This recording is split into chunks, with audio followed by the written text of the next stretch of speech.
Assalamualaikum warahmatullahi wabarakatuh. Jumpa lagi dengan saya di Abil Maiwa Channel.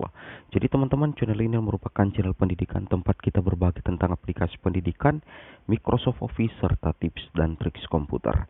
Jadi pada video kali ini, kembali lagi admin akan berbagi video informasi terkait dua nilai ambang batas penentu kelulusan P3K tahap yang kedua.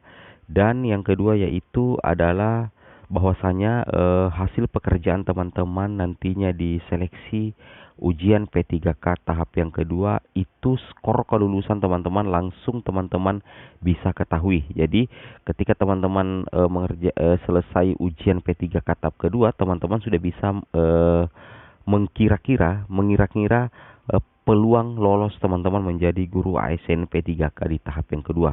Jadi selain nilai ambang batas, ada juga hasil scoring teman-teman bisa teman-teman langsung lihat sebagai penentu kelulusan teman-teman di seleksi P3K guru tahap yang kedua.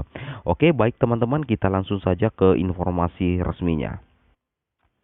Jadi di sini kita cek di informasi umum untuk jadwal pelaksanaan seleksi P3K guru tahap yang kedua, bahwasanya di sini ada 4 poin yang seharusnya teman-teman pahami, bahwasanya untuk pelaksanaan seleksi itu menggunakan cat UNBK semi online. Ini sudah pernah kami bahas di video sebelumnya. Kemudian yang kedua adalah jumlah hari pelaksanaan antara 1 sampai 4 hari itu bisa berbeda antar kabupaten kota, seperti itu ya. Kemudian setiap hari di setiap lokasi dilaksanakan dalam 2 sesi, seperti itu ya. Jadi setiap TUK itu hanya bisa dilaksanakan 2 sesi ujian P3K. Nah, kemudian di sini yang paling penting yang bisa menjadi efisiensi bagi teman-teman yaitu waktu ujian total. Nah, untuk waktu ujian total di P3K tahap yang kedua itu 170 menit teman-teman ya. Nah, 170 menit ini itu terdiri dari kompetensi teknis, kompetensi manajerial, kompetensi sosiokultural, dan tentunya kompetensi wawancara. Seperti itu ya. Oke, kita coba lanjut ke informasinya. Nah, di sini untuk penyajian tesnya teman-teman ya. Nah, dalam penyajian tes nantinya itu materi seleksi P3K ada 3 substansi yang harus dikuasai. Yang pertama itu adalah kompetensi manajerial sosiokultural, kemudian kompetensi wawancara, dan tentunya kompetensi teknis. Nah, di sini waktunya untuk manajerial sosiokultural itu teman-teman adalah 40 menit. Kemudian untuk wawancara itu adalah 10 menit. Kemudian teknis itu adalah 120 menit. Dengan jumlah soal sebagai berikut. Untuk mansos itu 25 dan 20, wawancara 10 nomor, kemudian kompetensi teknis itu 100 nomor. Sedangkan untuk bobot nilai untuk mansos yaitu manajerial sosiokultural, apabila teman-teman menjawab maka peluang untuk mendapatkan poin itu mulai dari 4, 3, 2, 1, dan ketika teman-teman tidak menjawab maka mendapatkan nilai 0.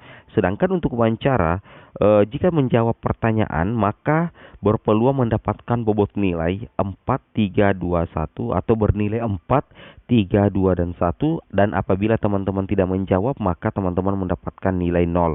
Nah, kemudian untuk kompetensi teknis, ketika teman-teman menjawab soal, apabila jawaban teman-teman benar maka akan bernilai 5, dan apabila jawaban teman-teman salah maka akan bernilai 0. Seperti itu ya.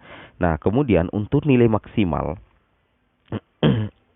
untuk kompetensi manajerial sosiokultural nilai maksimalnya itu adalah 200, sedangkan wawancara nilai maksimalnya adalah 40, dan teknis nilai maksimalnya itu adalah 500. Sedangkan ada 2 nilai ambang batas penentu kelulusan teman-teman ya.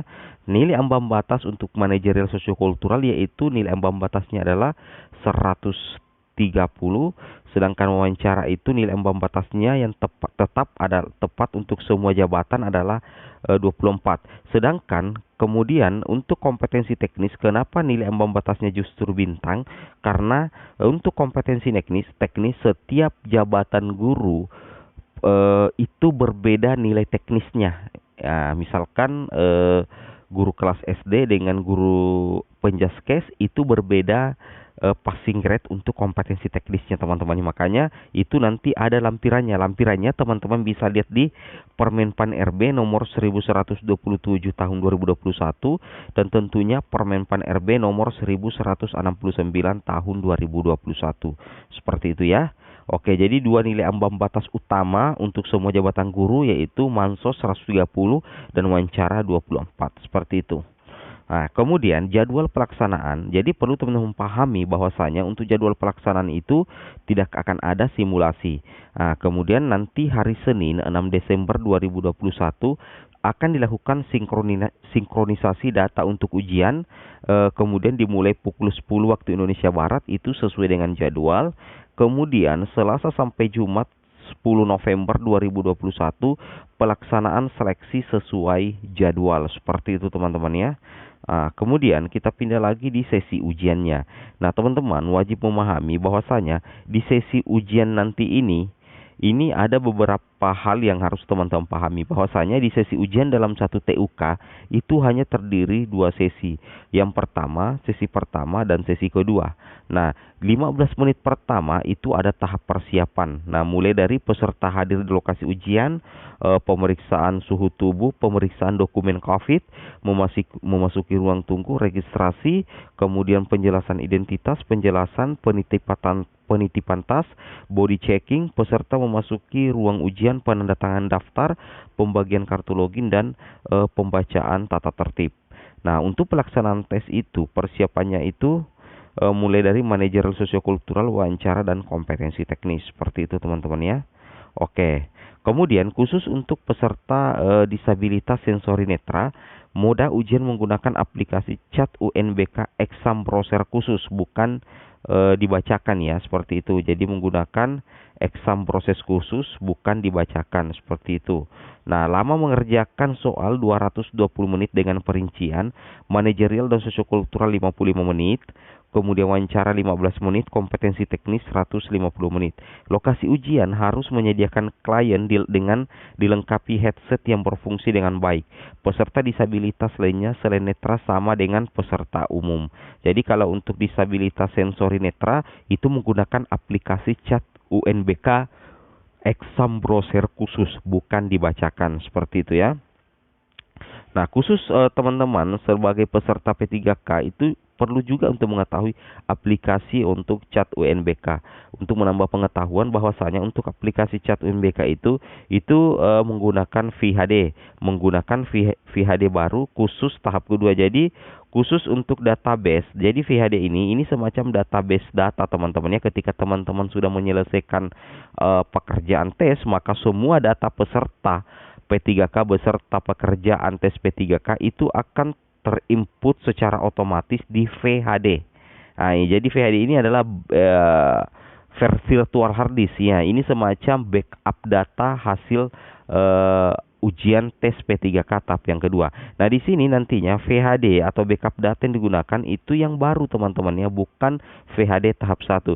VHD tahap 1 itu sudah tidak digunakan lagi karena sudah menjalankan fungsinya di tahap pertama. Jadi nantinya akan menggunakan VHD press baru itu khusus untuk tahap yang kedua. Jadi tidak ada istilahnya pencampuran data antara VHD pertama dengan VHD yang kedua, seperti itu.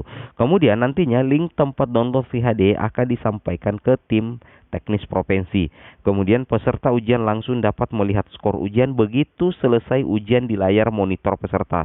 Ini kabar baiknya teman-teman, luar biasa sekali ya. Jadi nantinya di tahap kedua juga nantinya peserta ujian itu langsung dapat melihat skor ujian begitu selesai ujian di layar monitor peserta. Nah, di sini daftar skor peserta setiap TUK dan setiap sesi dicetak melalui aplikasi. Nantinya juga untuk daftar skor itu peserta di setiap TUK dan setiap sesi itu akan di print out atau dicetak melalui aplikasi. Jadi nantinya teman-teman bisa melihat daftar skor untuk setiap TUK dan setiap sesi dicetak melalui aplikasi, seperti itu ya. Nah, kemudian yang kedua, peserta ujian langsung dapat melihat skor ujian begitu selesai ujian di layar monitor peserta. Luar biasa sekali. Kemudian yang paling mantap ini link VHD-nya itu akan press, bukan lagi VHD tahap pertama digunakan. Jadi ini semakin diperbaiki teman-teman ya. Oke, oke. Nah, kemudian pelaksanaan di lokasi ujian. Jadi nantinya pelaksanaan di lokasi ujian itu akan ada beberapa pengawas. Yang pertama itu pengawas utama. Berarti pusat, proktor utama. Nah, jadi teman-teman harus tahu apa sih fungsi proktor. Fungsi proktor ini itu yang masalah jaringan.